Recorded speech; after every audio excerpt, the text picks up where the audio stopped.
Okay, here's part 2 of how to answer what are your strengths and weaknesses during an interview. In part 1, I talked about how to answer your strengths, so in this video, I'll go over weaknesses.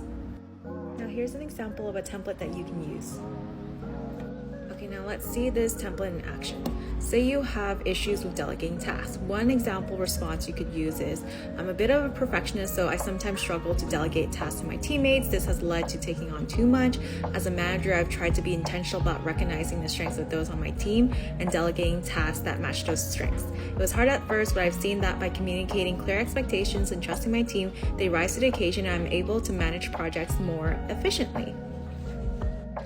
Below is just another example I'll share. If you have lack of experience with a skill or a particular software, you can say, I haven't had much experience with Python as I'd like. When I decided to make a shift into data analytics, I knew I needed to use statistical programming language to perform efficient analysis. So I signed up for a Python for Everybody course available on Coursera, and I found that I really loved it. I'm excited to start applying the techniques I'm learning to help make my workflow more efficient.